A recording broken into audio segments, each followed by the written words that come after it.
بھارت کی دنیا بھر میں رسوائی۔ اقوام متحدہ کے ماہرین نے پہلگام حملے میں پاکستان کے ملوث ہونے کی سختی سے تردید کر دی۔ بھارت پہلگام حملے میں پاکستان کے ملوث ہونے کے قابل اعتبار شواہد پیش کرنے میں ناکام رہا۔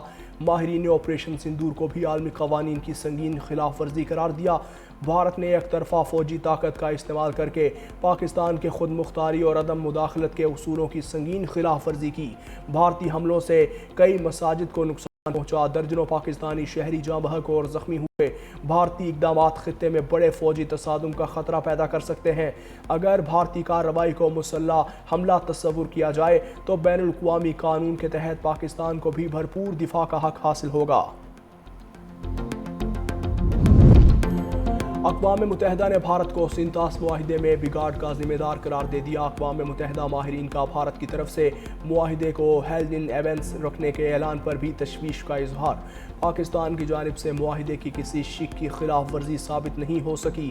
اقوام متحدہ نے طے شدہ طریقہ کار کو بائی پاس کر کے یک طرفہ معطلی کو غیر قانونی قرار دیا۔ انڈس کمیشن کا سالانہ اجلاس 2022 کے بعد سے نہیں ہو سکا۔ بھارت کی طرف سے پانی کے بہاؤ میں رکاوٹ یا اس کی دھمکی پاکستان کے کروڑوں افراد کے بنیادی انسانی حقوق کو متاثر کر سکتی ہے۔ پانی کو سیاسی یا معاشی دباؤ کے آلے کے طور پر استعمال نہیں کیا جا سکتا۔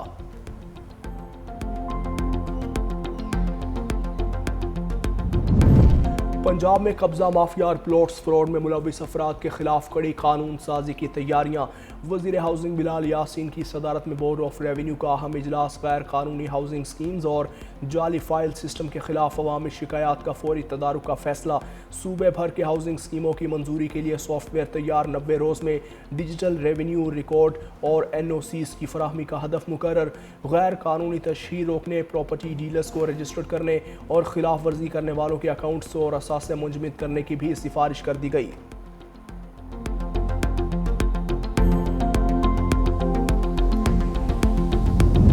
سندھ حکومت کا خواتین کے لیے احسن اقدام، اسکوٹی چلانے کی تربیت کا آغاز۔ کورنگی، گلشن اقبال اور ملیر میں تربیتی اسکول کھل گئے۔ سینئر صوبائی وزیر سندھ شرجیل انعام ایمن کے مطابق حیدرآباد میں 18 دسمبر سے نیا اسٹیڈیم میں صبح 10 بجے تا شام 6 بجے خواتین کو اسکوٹی چلانے کی تربیت دی جائے گی۔ سکھر، لاڈگانا، شہید بے نظیر آباد اور میر پور خاص میں بھی جلد آغاز ہوگا۔ اسکیم کا مقصد خواتین کی محفوظ نقل و حرکت، خود اعتمادی اور عملی آزادی کو فروغ دینا ہے۔ طالبات اور ملازمت پیشہ خواتین درخواست کے ذریعے مستفید ہو سکیں گی۔ افغان طالبان رجیم ایک بار پھر عالمی فورم پر رسوا۔ اقوام متحدہ نے رپورٹ میں افغان طالبان کے دعوے کو مسترد کر دیا۔ کہا، افغان سرزمین دہشت گردی کے لیے استعمال نہ ہونے کے دعوے میں صداقت نہیں۔ فتنہ الخارج کو افغان طالبان سے لاجسٹک اور آپریشنل مدد ملتی رہی۔ علاقائی استحکام کے لیے سب سے شدید خطرہ TTP ہے۔ طالبان کے اندر TTP کے لیے ہمدردی اور وفاداری موجود ہے۔ 6 سینئر ارکان TTP کو ایک بت سمجھنے لگے۔ معاملہ پاکستان کے ساتھ تعلقات میں کشیدگی پیدا کر رہا ہے۔ TTP نے افغان سرزمین سے پاکستان میں متعدد ہائی پروفائل حملے کیے، جس کے باعث کابل اور اسلام آباد کے تعلقات کے لیے بڑا چیلنج بن چکا۔ حملوں کے نتیجے میں سرحد پار متعدد ہلاکتیں ہوئیں۔ ہمسایہ ممالک افغانستان کو علاقائی عدم استحکام کا ذریعہ سمجھ رہے ہیں۔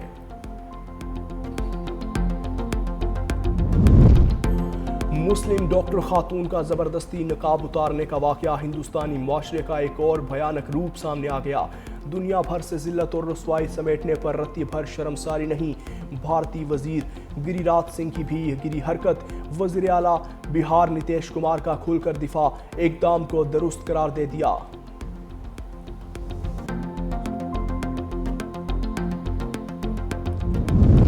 خاتون کا نقاب کھینچنے پر وزیر اعلیٰ بہار کے خلاف احتجاج۔ پاکستان کے مختلف شہروں میں بھارت کی مسلم دشمنیوں اور تنگ نظری کے خلاف مظاہرے۔ احتجاجی جلوسوں اور مظاہروں میں شہریوں کی بڑی تعداد میں شرکت۔ وزیر اعلیٰ بہار نتیش کمار کے خلاف شدید نعرے بازی۔ مقررین نے کہا کہ مسلمان خواتین کے پردے سے متعلق شرمناک فعل کی مذمت کرتے ہیں۔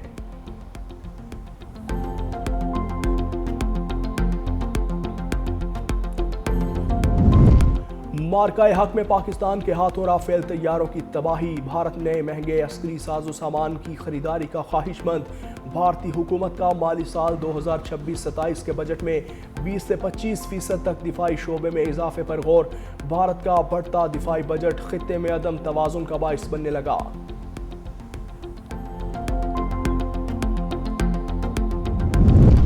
گلگت بلتستان میں عام انتخابات کو بریک لگ گئی۔ Chief election commissioner G B نے الیکشن ملتوی کر دیے۔ راجہ شہباز خان نے کہا کہ انتخابات سیاسی جماعتوں کی اکثریتی رائے سے ملتوی کیے۔ الیکشن کمیشن نے 24 جنوری 2026 کو الیکشن کا اعلان کیا تھا۔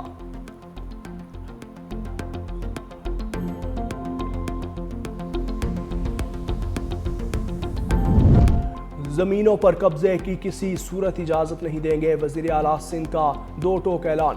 مراد علی شاہ سے آباد کے وفد کی ملاقات۔ زمینوں پر پرانے قبضے ختم کرنے کے لیے مل کر کام کرنے پر اتفاق۔ آباد کے وفد نے بھتے کی پرچیاں اور بھیجنے والوں کے نمبر دیے۔ وزیر اعلیٰ نے کہا کہ اگر کسی نے بھتے کی پرچی دی تو آپ کو درخواست دینا چاہیے تھی۔ وزیر داخلہ سندھ نے کہا 50 بھتہ خور گرفتار کر کے جیل بھیجے جا چکے۔ عہدیدار بولے وزیر اعلیٰ سندھ نے قبضہ گیروں کے خلاف سخت کارروائی کی۔ حکومتی ایکشن کے بعد کوئی نیا قبضہ ان کی زمینوں پر نہیں ہوا۔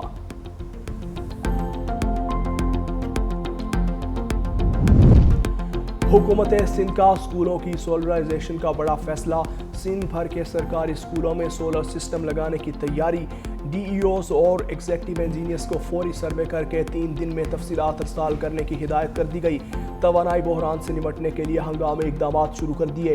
شہید بے نظیر آباد ڈویژن سمیت تمام اضلاع کا ڈیٹا ترجیحی بنیادوں پر محکمہ توانائی کو بھجوانے کا بھی حکم دے دیا۔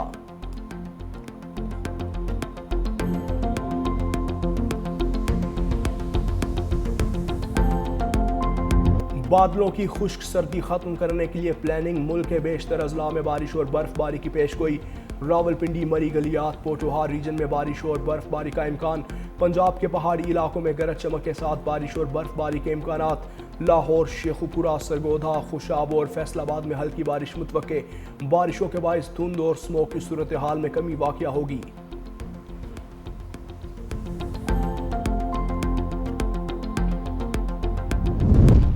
لاہور میں فضائی آلودگی میں پھر اضافہ۔ عالمی فہرست میں سر فہرست AQI 579 ریکارڈ۔ کراچی میں اسموگ کی صورتحال میں بہتری۔ دنیا کے آلودہ ترین شہروں میں 12واں نمبر۔ اسموگ سے متاثر شہریوں میں بخار، خشک کھانسی، آنکھوں میں جلن جیسے امراض درپیش۔ طبی ماہرین کا کہنا ہے گھروں سے باہر نکلتے ہوئے فیس ماسک کا استعمال یقینی بنائیں۔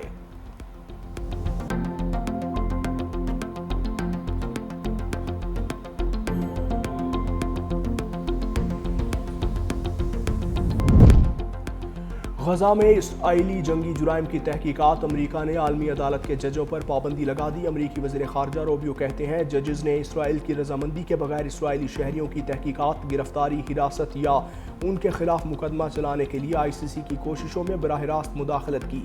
ICC اسرائیل کو نشانہ بنانے والی سیاسی کارروائیوں میں مصروف عمل ہے۔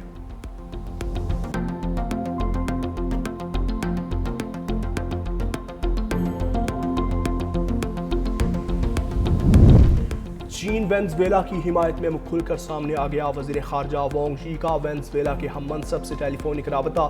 کہا بین الاقوامی معاملات میں یک طرفہ دباؤ اور غنڈہ گردی کی مخالفت کرتے ہیں۔ چین وینزویلا سمیت تمام ممالک کی خود مختاری اور تحفظ کے حق کی حمایت کرتا ہے۔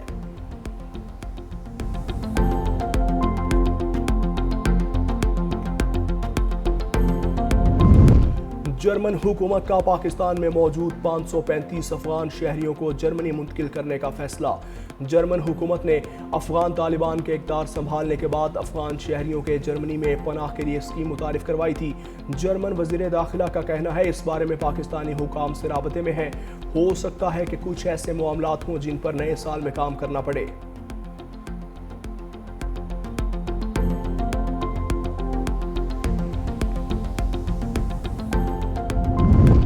امریکی صدر ڈونلڈ ٹرمپ نے $900 ارب کے دفاعی پالیسی بل پر دستخط کر دیے۔ دستخط کے بعد بل قانون بن گیا۔ قانون کے تحت امریکی فوجیوں کی تنخواہوں میں اضافہ، فضائی اور میزائل دفاعی نظام کے لیے فنڈز کی فراہمی اور آئندہ سال کے لیے قومی سلامتی اور خارجہ پالیسی کی ترجیحات کا تعین کیا گیا۔